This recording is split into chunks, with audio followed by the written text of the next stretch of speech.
Hello and welcome back to Shelf Center. This is Bryce and this is Top Shelf News. This is where we talk about all things books and media as they relate to science fiction and fantasy. And I try to do this on a weekly basis and it's mostly been that way. So let's just jump right into it. The books that I'm interested in as far as science fiction and fantasy this week could be new releases or are just already published books that are in my purview for some reason. What stands out to me this week is, I've already heard a lot of good things about this book, but Legends and Lattes by Travis Baldree. I love Travis as an audiobook narrator for the Cradle series and anything Will White. I actually just finished up another trilogy by him, and with Travis Baldree doing the narration, but I hear great things about this book. What stood out to me though is the new artwork on this UK edition, and I love that. I think I like the old one better, and I like that the new publishers like Tor are going with the old artwork because I think it really is fitting. Seems like it. I don't know. I've never read it. But I do like the chalk art, like it is a coffee shop. Anyway, it's pretty cool. So it's a clever idea. Well done. I like that. All right, in other news, self-published book news, Mark Timoney's got a prequel, it looks like, Starbinder. It's got a cover, it's looking good, it's coming out here soon, and there's a tour going on, so just thought I'd celebrate that release there. It's looking good. I just hear nothing but great things about this series. It's the Eye of Eternity series, and mostly that I hear it's, if you like the Wheel of Time, you like this series, so hey, I know there's a lot of Wheel of Time fans out there. All right, if you haven't heard by now, I can't have a news segment without Brandon Sanderson news. There's another Kickstarter. It's miniatures, and it looks like Stormlight specifically. Stormlight miniatures, I looked through it. It's already hit its $1 million stretch goal. I think it's almost to $2 million at this point. Last I checked, it's probably even further than that. At this point, Brandon Sanderson could start selling his bathwater, I guess, and it's gonna reach the millions. So anyway, don't think about that one too much. Woo! All right, then just in also kind of book news, I'm throwing it under book news. George R. R. Martin, I like what he put. A Salman Rushdie quote about freedom of speech, that if it's easy to have freedom of speech when it's something you agree with, and really where the test is when you don't agree with it. And I assume this has to do with the British monarchy right now, and a lot of things that are going on with the Queen just passing away. And so you have a lot of protesters out and they're getting arrested, which is really concerning, but that is one thing that I do appreciate in the States, having the freedom of speech literally written into the Constitution, because it's spot on. I think George R. R. Martin is spot on with that quote. Rushdie's spot on. The test is really with things that you disagree with, that aren't pleasant. But especially as a lawyer, I'm always about, look, counter bad ideas with good ideas, because the bad idea people, the people with the bad ideas will try to censor them anyway, and they'll become this, it'll create in them a victimhood that then they will believe that they are persecuted, and really people rally to that. And it's I think easier to just say, that's a bad idea, that's terrible, and counter it, show how it's terrible, and not be afraid of doing that, because that's I think the best way to approach it.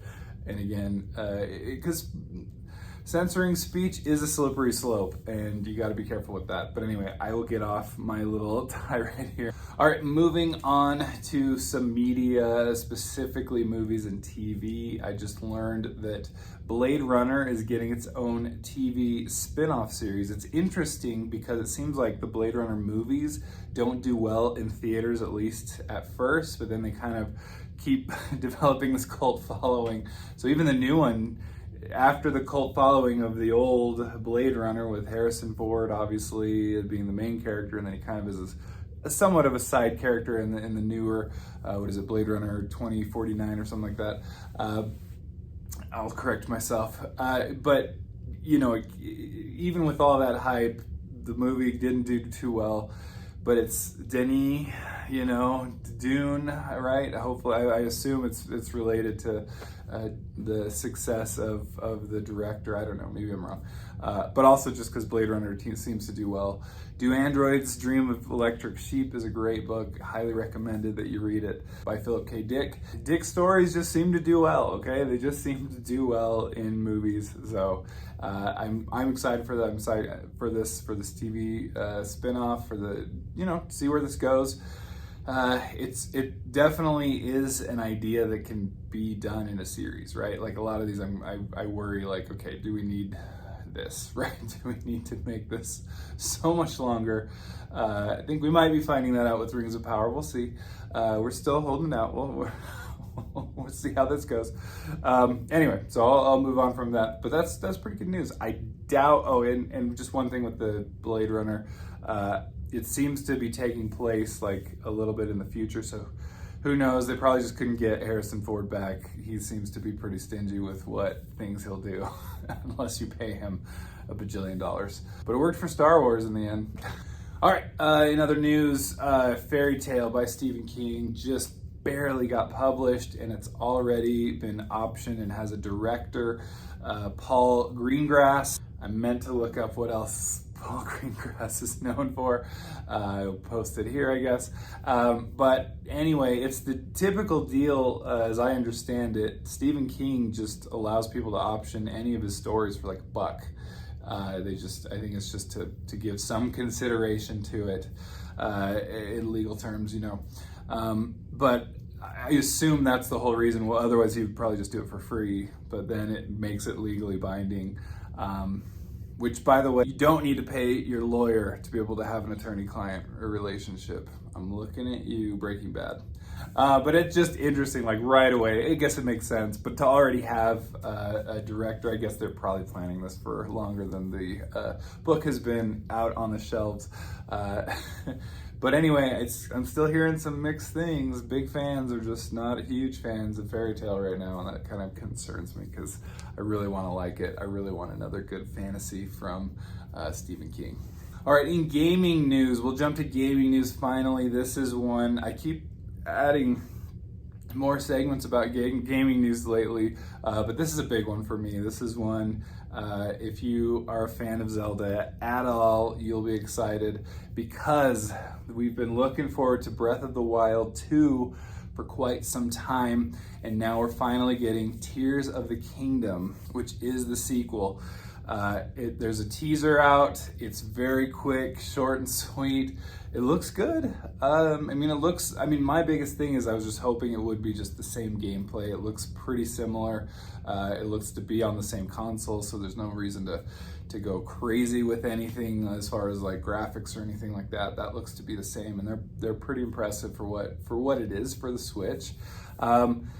But the biggest thing is just Breath of the Wild is something that really brought me back to gaming. It's such a wonderfully immersive game. There are so many things. You could still be playing it and having completed everything. You could just play and do all kinds of random things. There's so many side quests. There's so many main quests. There's so many shrines. There's so many random Korok seeds, everything. It's just so much fun, and I cannot wait for the sequel to come out, and it is May 13th, 2023. Interestingly enough, Breath of the Wild came out March 3rd, 2017, so we've got some time in between here, over 6 years. Like that's a healthy amount of time, but again, I know COVID happened in between, so I'm sure that slowed some things down, but gosh, that is exciting. I remember spending many hours with this, so I'm excited. How about you? What are your thoughts on this? You excited at all?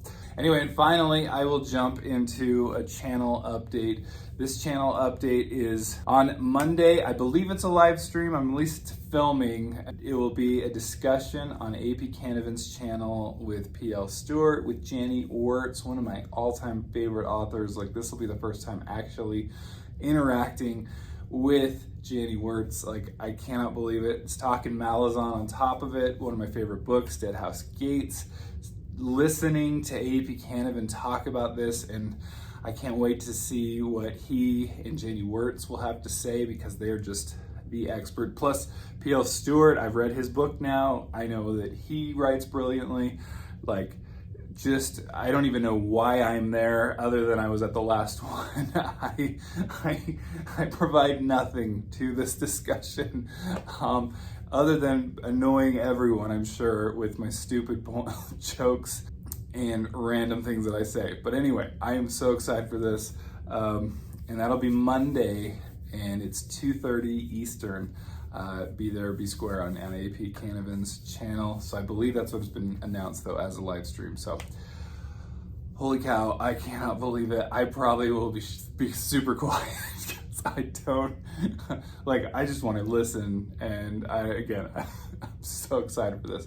So anyway, it'll be so much fun. Be there. It'll be a blast, I think. So, and bring your questions. We'll be answering questions, I'm sure, too. So anyway, thank you so much for stopping by. Let me know, what are you doing this week? What's been up? And we will catch you later. Bye.